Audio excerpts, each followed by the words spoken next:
Why not just how? Opening, setting the stage. Here is a question worth sitting with before we go anywhere else. A SIEM fires an alert. Multiple failed logins, then a success on a legacy server.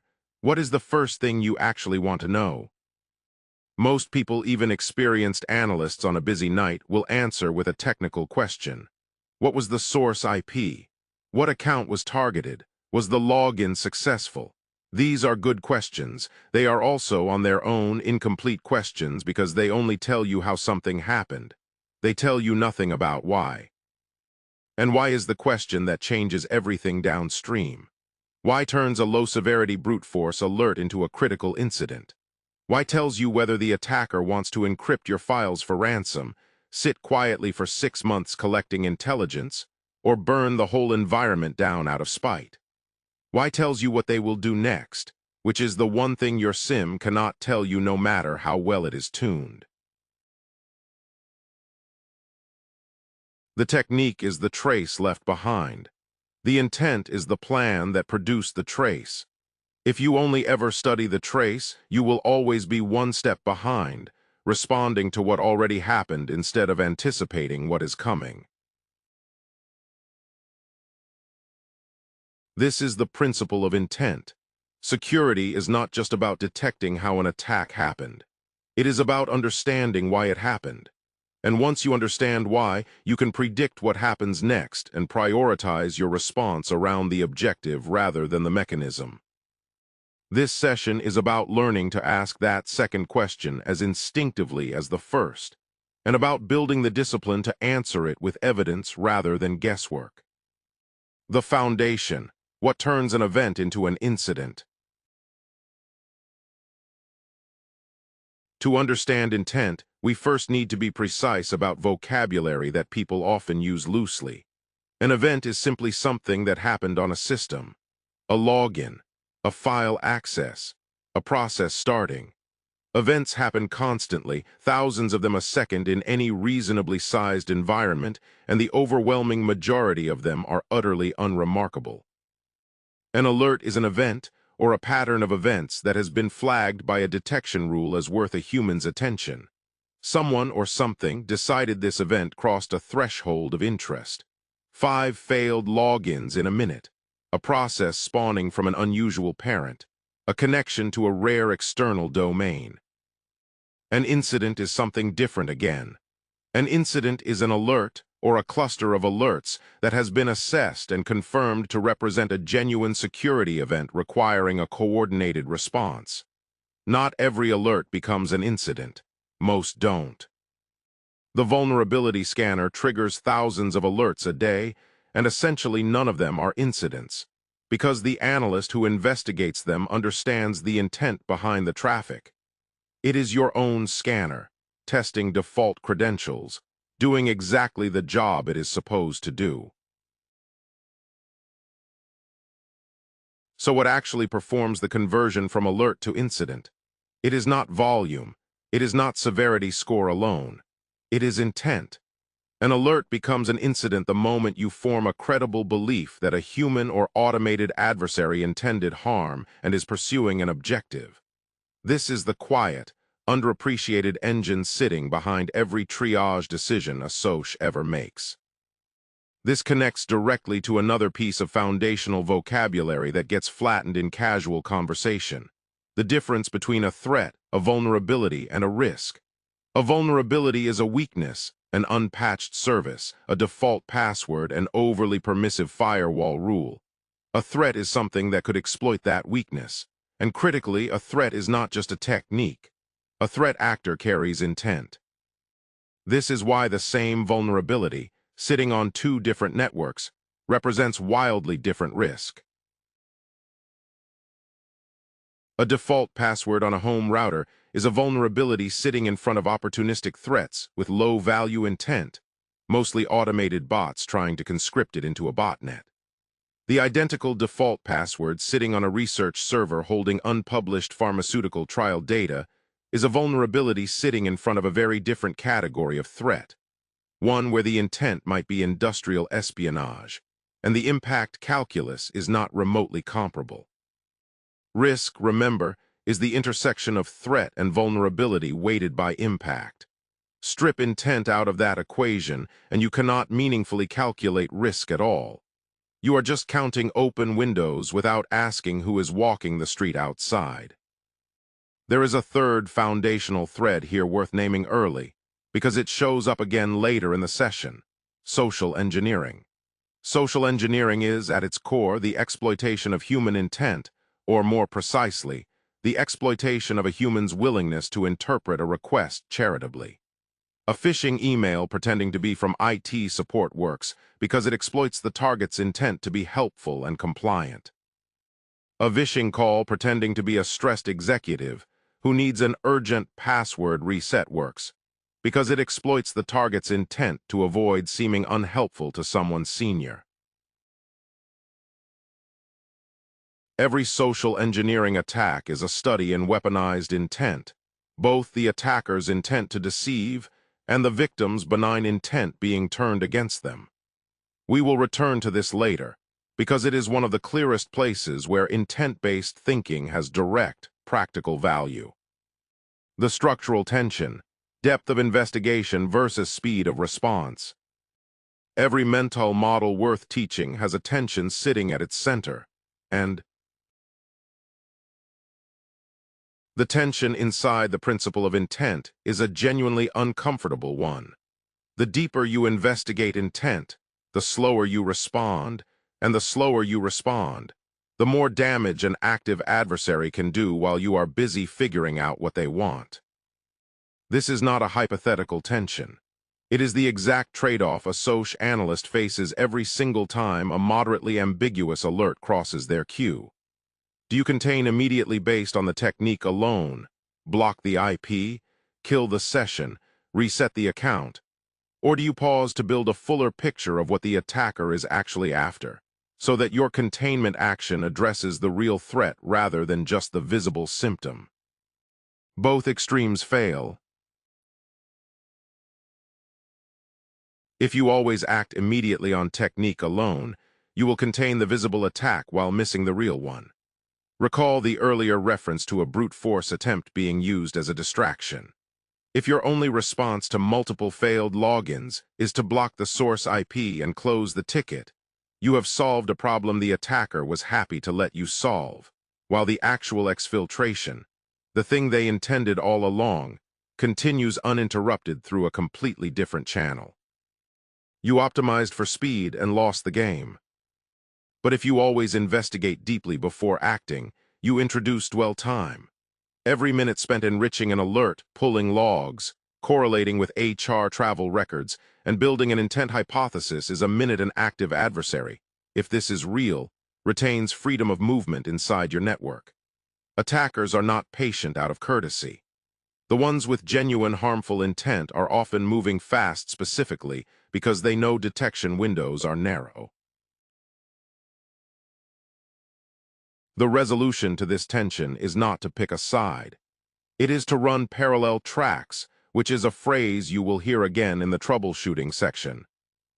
You take an immediate, low-cost, reversible containment action based on the technique, because technique alone is usually enough to justify a soft, non-disruptive hold, while simultaneously opening the deeper investigation into intent that will tell you whether that hold needs to become permanent, whether it needs to expand to other systems, or whether it can be safely lifted because the intent turns out to be benign.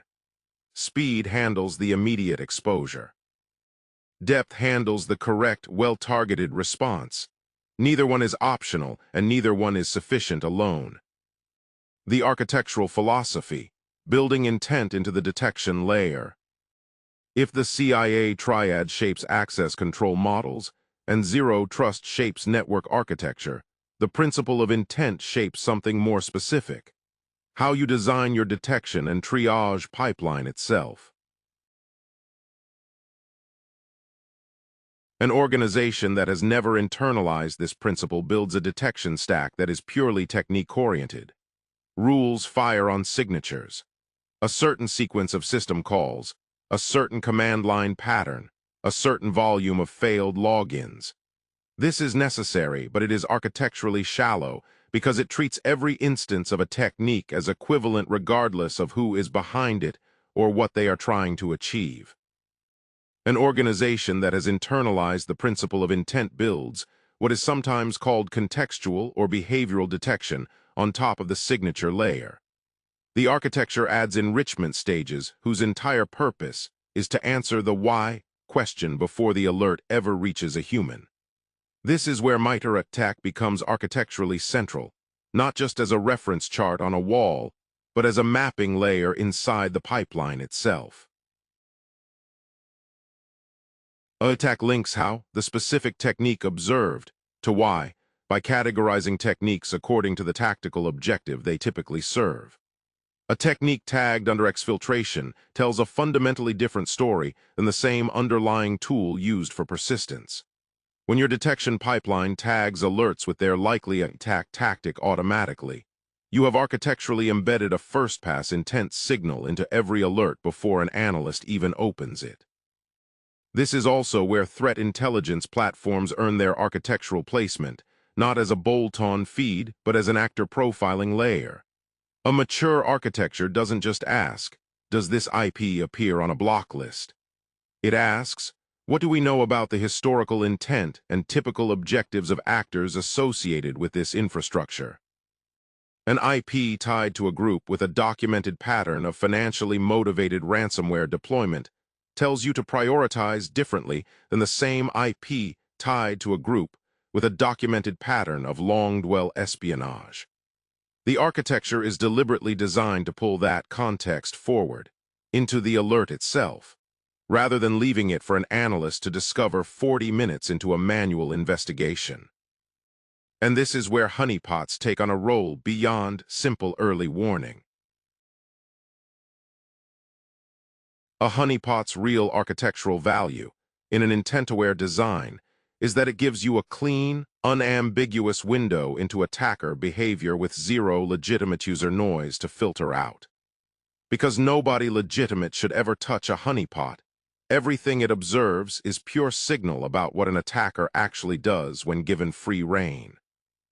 If attackers interacting with your honeypot consistently head straight for a simulated database rather than a simulated file share, that is a direct, uncontaminated observation of intent, reconnaissance for data theft rather than reconnaissance for destruction, that you can use to calibrate how you interpret similar behavior in your production environment. The philosophy underneath all of this is the same one that runs through zero trust and defense in depth. You cannot build a resilient detection architecture around the assumption that the technique tells you the whole story. You have to architect specifically for the extraction of intent, because intent is what tells you where to look next, and where to look next is the entire game in incident response. Tools and the trade-offs they carry. Let's look closely at the 4 tools most directly tied to this model, because each one materializes a specific trade-off, and none of them is a magic intent detector you simply install and trust. Consider MITRE ATT&CK mapping. What it gives you is a shared, standardized vocabulary that links observed techniques to categories of adversary objective, reconnaissance, initial access, persistence, privilege escalation, lateral movement, exfiltration, and so on. This is enormously valuable because it lets an analyst, in seconds, understand what tactical purpose a given technique typically serves, without needing years of institutional memory. What it costs you is the temptation toward false precision. ATT&CK tells you what a technique is typically used for. It does not tell you what this specific instance of the technique was used for on this specific night against this specific target. A tool that dumps data via a scripting interpreter might map to exfiltration in the framework, but the same scripting interpreter execution might, in your actual environment, be a sysadmin running a legitimate backup script. ATT&CK gives you a hypothesis generator, not a verdict. Treating a tactic mapping as confirmed intent rather than as a starting point for investigation is one of the most common and costly misuses of the framework. Consider honeypots. What they give you, as discussed above, is remarkably clean behavioral signal, unpolluted by the noise of legitimate traffic. What they cost you is scope and generalizability. A honeypot only tells you about the intent of attackers who chose to interact with that specific decoy, using that specific pretext at that specific point in your network. An attacker whose objective is targeted, quiet espionage against a specific high-value target may never touch a generic honeypot at all, precisely because their intent is narrow and their reconnaissance is careful. Honeypots are excellent at revealing the intent of opportunistic and moderately sophisticated actors. They are far less reliable for revealing the intent of a patient, targeted adversary who is doing their homework before ever touching your infrastructure. What a honeypot cannot do is prove the absence of that quieter kind of threat. Consider threat intelligence platforms used for actor profiling. What they give you is historical context, documented patterns of motivation, preferred targets, and typical objectives for known threat actor groups. Knowing that a particular cluster of activity has historically been associated with financially motivated actors, or with a specific nation-state's intelligence-gathering priorities, lets you weight your response accordingly before you've even finished your own investigation. What this costs you is a dependency on attribution quality that is often shakier than the confident-sounding vendor reports suggest. Attribution is genuinely difficult. Infrastructure gets reused across different actors. Tooling gets shared, sold, or leaked. A tip that tells you with apparent confidence that this is Group X, known for industrial espionage, can anchor your entire investigation on a misattribution. And once an investigation is anchored on a wrong intent hypothesis, analysts tend to unconsciously interpret ambiguous subsequent evidence in ways that confirm rather than challenge that anchor. The tool's greatest strength, giving you a fast intent hypothesis, is also its greatest risk, because a fast wrong hypothesis is more dangerous than a slow correct one.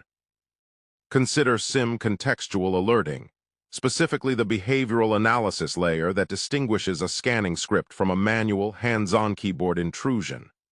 What this gives you is the ability to differentiate, often based on timing, command variability, and error patterns, between automated and human-driven activity, which is one of the strongest available proxies for intent sophistication. Automated scanning scripts tend to be fast, repetitive, and indifferent to the specific responses they get. A human operator behind a keyboard tends to be slower, more variable and visibly adaptive, pausing after an error, trying a different approach, exploring rather than executing a fixed script. What this costs you is tuning burden and a real risk of misclassification in either direction. A well-written automated tool can mimic human-like timing jitter specifically to evade this kind of behavioral detection. And a human operator working from a well-rehearsed playbook can look mechanically consistent enough to be misclassified as a script. This layer is genuinely powerful, but it requires continuous tuning against an adversary that is actively trying to look like something they are not, which is itself a form of intent, the intent to deceive your detection logic specifically. None of these four tools, individually or together, hands you a certified verdict on attacker intent. What they give you collectively is a set of overlapping, imperfect signals that a skilled analyst triangulates.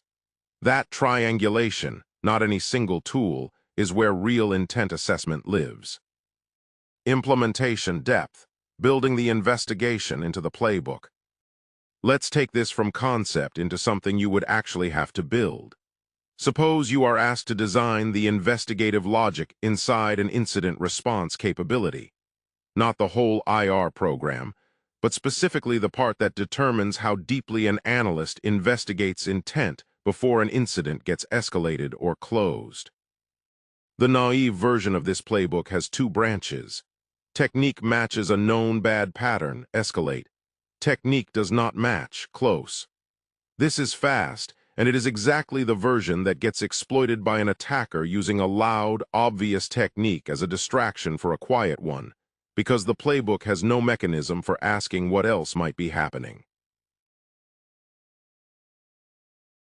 A playbook built around the principle of intent adds a middle branch, and that middle branch is where the real engineering work happens.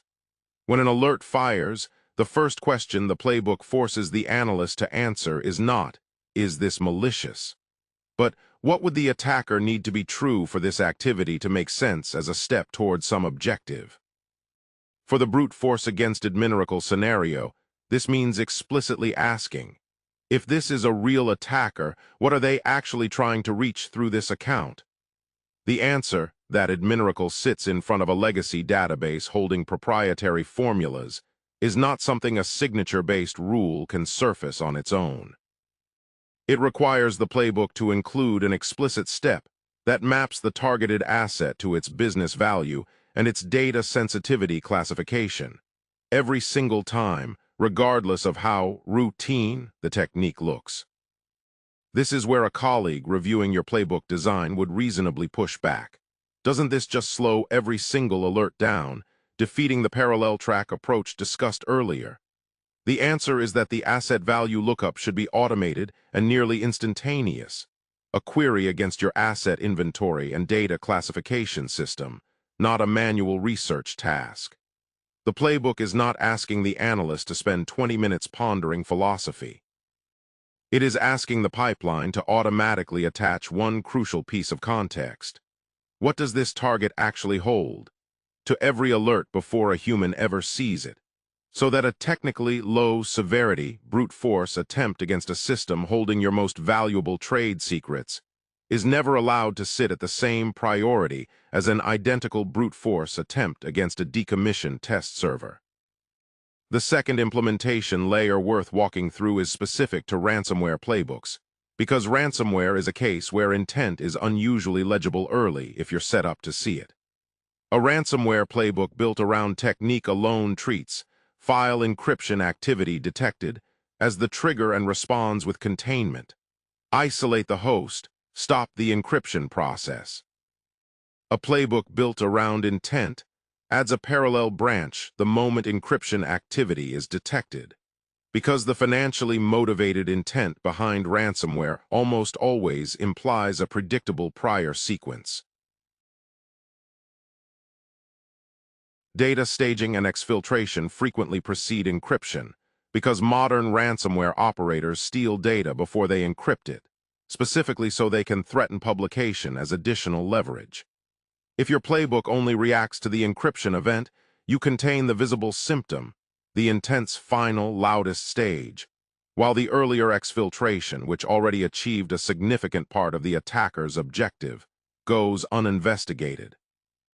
Building the playbook around the anticipated full arc of financially motivated intent, rather than around the single most visible technique, means the moment encryption is detected, the playbook automatically triggers a retrospective search across the preceding 72 hours for large outbound data transfers, unusual archive creation, or connections to known exfiltration infrastructure, because you already know from understanding the intent roughly what should have happened before this moment if the full objective was in play. The third implementation thread is the one referenced directly in the source material, building the business case for the board around attacker intent rather than technique. A risk treatment proposal that says, "We detected a brute force attempt and blocked it," reads as routine, forgettable security operations. A risk treatment proposal that says, "We detected activity consistent with an industrial espionage actor's documented pattern of targeting proprietary intellectual property, and the specific account targeted sits in front of our formula database," reads as a business risk the board can actually weigh against the cost of the mitigation being requested. This is not spin, it is accurate translation. Boards fund responses to threats they understand as threats to something they care about. Revenue, reputation, competitive position, and intent is the language that connects a technical finding to those business consequences. An architect or analyst who can only describe the how of an incident will always struggle to get proportionate resourcing. One who can credibly describe the why gets heard differently. The troubleshooting narrative, when intent assessment goes wrong. Understanding intent in theory is one skill. Recognizing when your intent assessment itself has failed, either by moving too fast or by anchoring on the wrong hypothesis, is a harder and more valuable skill. Let's work through 3 scenarios in full. The first scenario is the false positive that looked like malicious intent but wasn't. A SOC analyst is escalated an alert, a series of commands executed against a production database outside of business hours, including several queries that touch sensitive customer records. On the surface, this pattern maps cleanly to an attack tactic associated with collection, a precursor to exfiltration. The instinctive read is malicious intent, someone gathering data to steal. The diagnostic process starts correctly, not with dismissing the alert, but with asking the same question the playbook forces on every alert. What would need to be true for this to make sense as a step toward an objective? And is there a competing, benign explanation that also fits the evidence equally well? The analyst pulls the account identity behind the activity and finds it belongs to a database administrator. That alone is not exculpatory. Compromised admin credentials are a classic vector precisely because they carry legitimate-looking access. So the next check is not, who is the account, but does the behavior match this admin's established pattern? The analyst pulls a baseline of this administrator's historical activity and finds that off-hours database queries touching customer tables are, in fact, a recurring, scheduled pattern for this specific individual, timed to align with a monthly compliance reporting cycle that runs outside business hours specifically to avoid production load. The analyst then verifies this against the change management system and finds a corresponding approved change ticket for this exact activity window. The conclusion is that the intent behind this activity was administrative and sanctioned, not malicious. The alert is a true positive on technique, but a false positive on threat. Here is the deeper lesson this scenario teaches, and it is the lesson that separates a mature intent-based triage process from a naive one. Closing this alert is not the same action as ignoring it. The analyst documents the finding, confirms it against the baseline and the change ticket, and critically, feeds this pattern back into the detection layer as a documented exception scoped specifically to this account, this table set, and this time window. This is exactly the surgical tuning principle from elsewhere in this domain. You do not suppress off-hours database activity broadly, because that would blind you to the next attacker who learns this admin's schedule and tries to hide inside it. You suppress this specific, verified, narrowly scoped pattern and nothing more. The second scenario is a vishing attack where the intent was initially misread as a simple, one-off social engineering attempt, when it was actually reconnaissance for something larger. A help desk technician receives a call from someone claiming to be a traveling executive who has lost access to their account and urgently needs a password reset. The technician, under social pressure and genuine intent to be helpful, resets the password without full identity verification. The account is later found compromised. The naive investigation stops here. Attacker socially engineered a password reset. Intent was account takeover.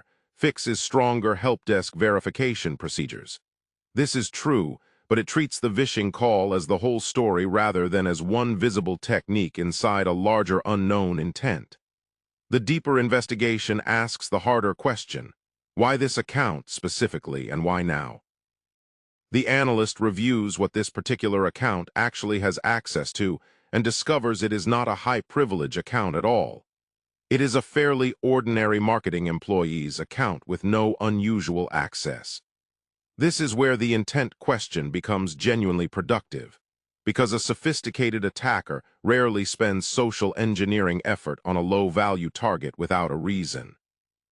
The analyst broadens the investigation and finds that this employee's account, while low privilege individually, has standing access to a shared drive containing an unreleased product roadmap and a list of upcoming executive travel.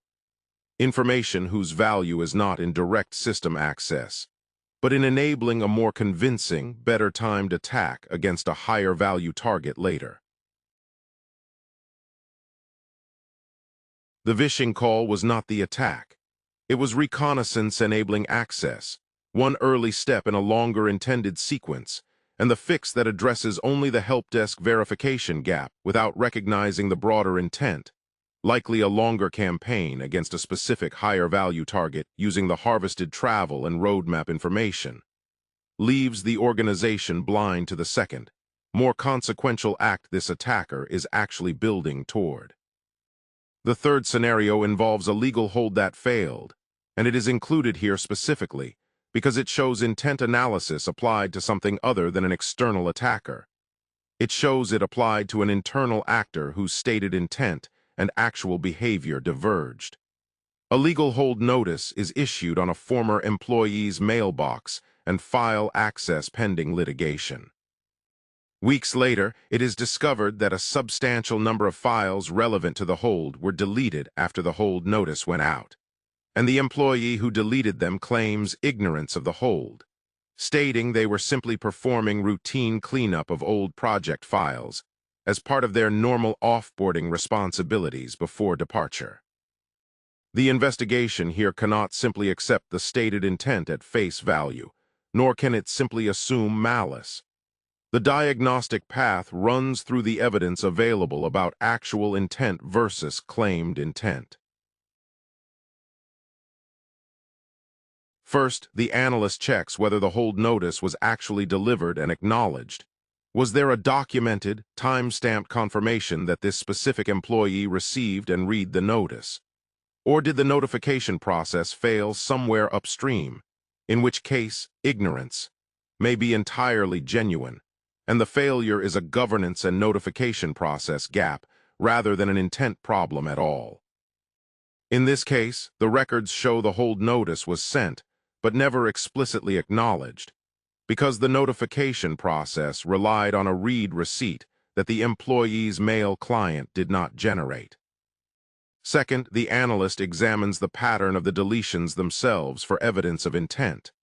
Were the deleted files a broad, indiscriminate cleanup consistent with routine offboarding, or were they narrowly, specifically the exact files relevant to the litigation, deleted in a way that suggests deliberate targeting? The access logs show the deleted files were an indiscriminate mix, spanning several unrelated old projects, consistent with a genuine bulk cleanup, rather than a targeted, selective deletion of only the legally relevant material. Third, the analyst checks the technical retention controls that should have existed independently of the employee's knowledge or intent.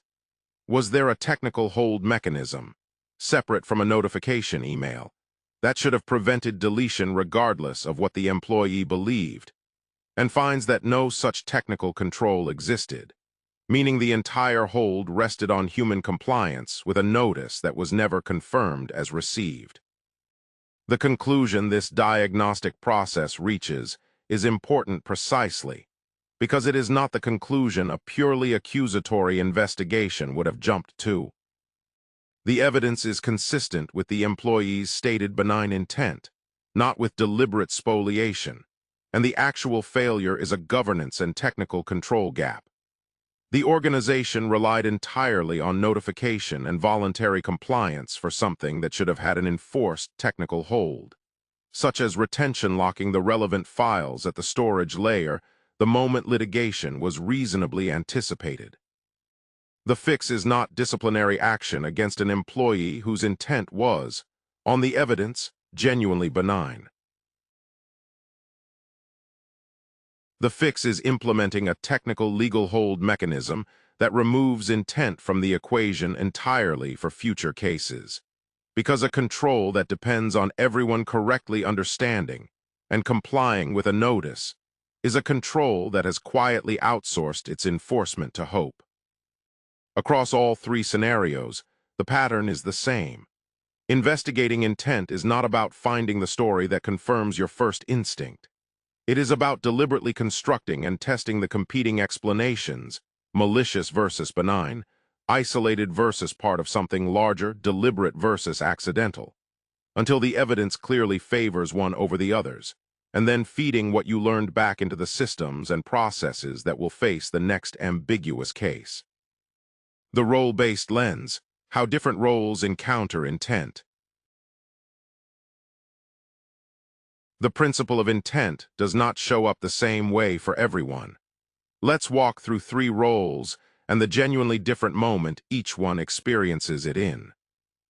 The SOC analyst at L2 or L3 encounters intent at the moment of triage, under time pressure, with incomplete information. Their version of this principle is not philosophical.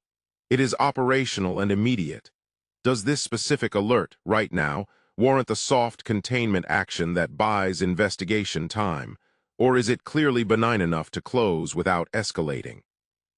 When that alert fires for multiple failed SSH logins, followed by a successful login from a foreign country, and the user insists they were not traveling, the analyst is not being asked to write a report on adversary psychology.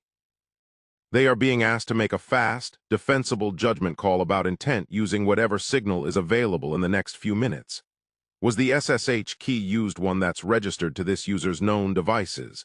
Does the account's subsequent behavior since login match this user's normal work pattern, or does it show reconnaissance-like exploration? Does HR data actually confirm travel status? The SOC analyst's relationship to intent is diagnostic and time-boxed. They are building just enough of an intent hypothesis to make the contain or release decision correctly, then handing a documented narrative upward if the case needs deeper investigation. The threat intelligence analyst encounters intent at a completely different layer. Not a single alert, but a pattern across time and across multiple seemingly unrelated events.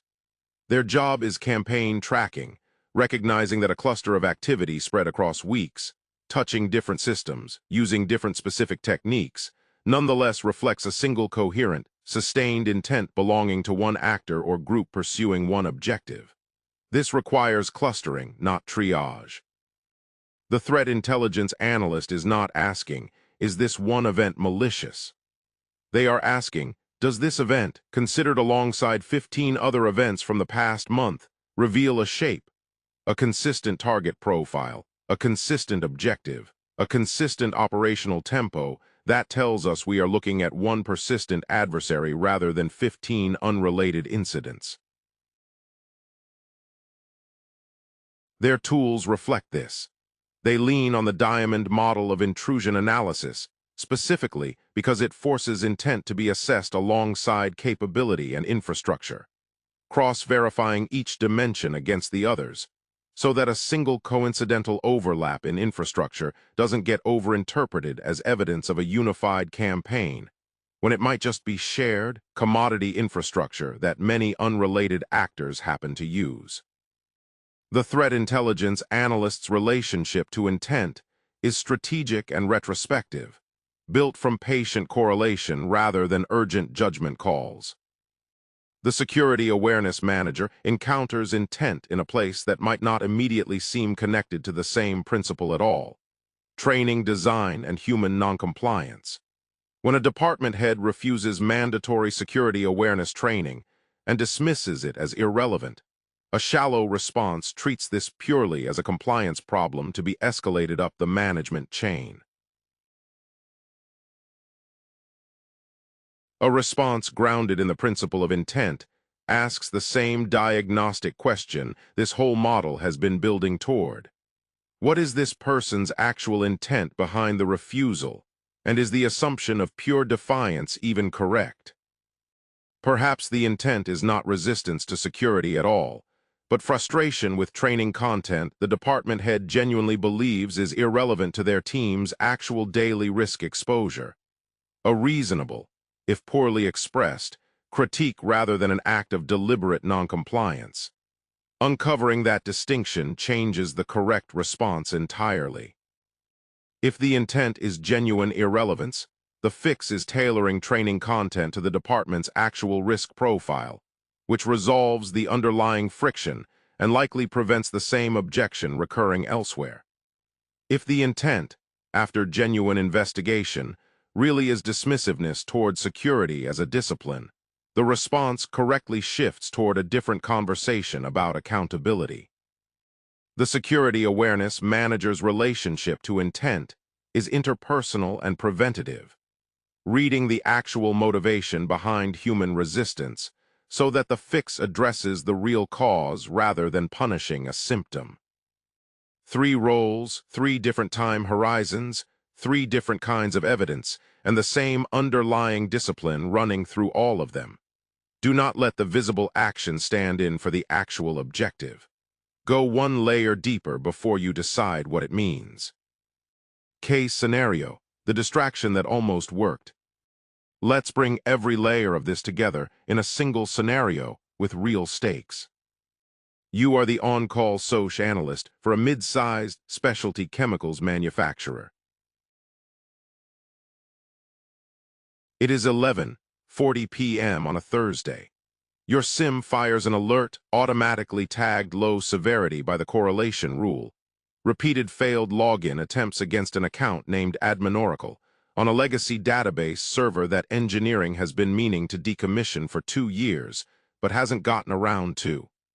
The rule fired because the failure count crossed a standard brute force threshold. Nothing about the alert on its face looks different from the dozens of similar low-severity brute force alerts your queue processes in an average week, most of which turn out to be misconfigured service accounts or forgotten scheduled jobs hammering a stale credential.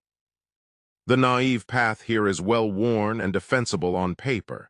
This is a known legacy system. The severity is low. Block the source IP noted in the shift log. Move to the next item in the queue. Nobody would fault you for this. It is technically a correct containment action against the visible technique. But you have internalized the principle of intent. So before closing it, you ask the question the playbook has trained you to ask automatically.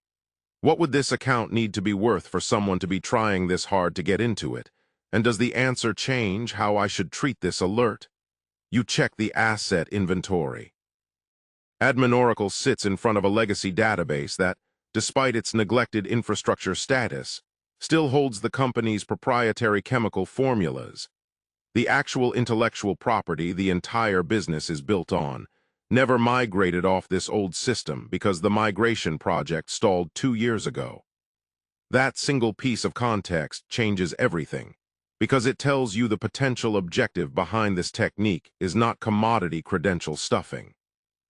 It is, potentially, targeted theft of the company's core intellectual property. You pull the source IP into a threat intelligence lookup. It resolves to infrastructure with documented historical associations, to an actor group whose profiled pattern, according to your tip, leans toward industrial espionage against manufacturing and chemical sector targets rather than opportunistic financial crime. This is not proof. You remember the trade-off inherent in this tool, that attribution is imperfect and infrastructure gets reused. But it is a second, independent signal pointing in the same direction as your first. This looks like it could be intent-driven, targeted activity rather than noise. Here is where the constraint of this scenario bites. It is 1:45. You are the only analyst on shift. Escalating a full incident wakes up your manager, potentially the CISO, and initiates a response that consumes real organizational resources and real people's sleep, based on an alert your own correlation engine rated low severity 10 minutes ago. Escalating on a hunch that turns out to be wrong has a real cost to your credibility and to the team's future willingness to act quickly on your judgment calls. Not escalating, if this is real, risks a company's core intellectual property. You run the parallel track. You do not wait for permission to take the reversible, low-cost action. You initiate a soft containment on the source IP immediately, buying time without waking anyone up or committing to a major response. Simultaneously, you widen the investigation, and this is the moment the scenario turns. You query for any other unusual activity across the environment in the past several hours, not just on the legacy server, and you find a small, easily overlooked anomaly. A modest but unusual volume of outbound data transfer from a completely different, unrelated file server, one used by the R&D team, routed to an external cloud storage endpoint your organization doesn't normally use, occurring roughly 90 minutes before the brute force alert began firing. This is the realization the entire model has been building toward. The brute force attempt against Admin Oracle was never the real objective. It was loud, it matched a known pattern, and it was practically engineered to get triaged, contained, and closed as a routine low-severity nuisance. A distraction, deliberately or coincidentally positioned to draw attention, while a quieter, already successful exfiltration from an entirely different system finished its work undisturbed. If you had stopped at block the IP, low severity, move on, which was the reasonable, technically correct response to the visible technique, you would have closed the loud front door exactly as intended, while the actual theft walked out a quiet side door you never thought to check. Because nothing about that side door individually looked alarming enough to escalate on its own. You escalate, not on the strength of the original brute force alert, but on the strength of the correlated picture. A targeted-looking attempt against your most valuable data, combined with genuinely anomalous data movement from an unrelated system in a suspiciously tight time window. The incident response team that spins up over the following hours confirms it. The R&D file server had, in fact, been accessed using compromised credentials obtained through an unrelated phishing campaign weeks earlier, and the actor had been sitting quietly, waiting for an opportunity to move data out, and chose this specific night in part because the brute force noise against the legacy server, whether coordinated or opportunistically timed by the same actor, was reliably going to consume the on-call analyst's attention. The company documents the full incident, including the explicit reasoning that connected a low-severity technical alert to a much larger confirmed intent, and feeds it back into the detection architecture. A new correlation rule is built that specifically looks for unusual outbound transfer activity occurring in temporal proximity to any brute force alert touching a high-value asset, regardless of how low the individual severity of either signal appears in isolation. The organization got here not because any single tool produced a definitive verdict, but because one analyst, at a quiet, unremarkable hour, declined to let a low-severity score substitute for an actual answer to the question of what the attacker wanted. Closing what you carry forward. Every detection system you will ever work with is fundamentally a machine for observing technique. It watches what happens, the command executed, the login attempted, the file touched, and it is very good at that job. What it cannot do on its own is tell you why, and why is the thing that actually determines what happens next, what matters most, and where you should be looking that you currently aren't. Carry this forward as a discipline, not a checklist. Every time a technique crosses your desk, ask what objective would make this specific technique, against this specific target, worth an adversary's effort. Sometimes the honest answer is nothing. It's a scanner, a misconfiguration, a scheduled job, an admin doing their job at an odd hour. Recognizing that quickly and correctly, with evidence rather than assumption, is just as much a part of this discipline as recognizing the moment a low-severity alert is actually the loud half of a much quieter story. The technique tells you what already happened. The intent tells you what is still happening and what happens next. Your job, in every role this session has walked through, is to never let the ease of answering the first question stop you from asking the second. End of session mental model. The principle of intent, why, not just how.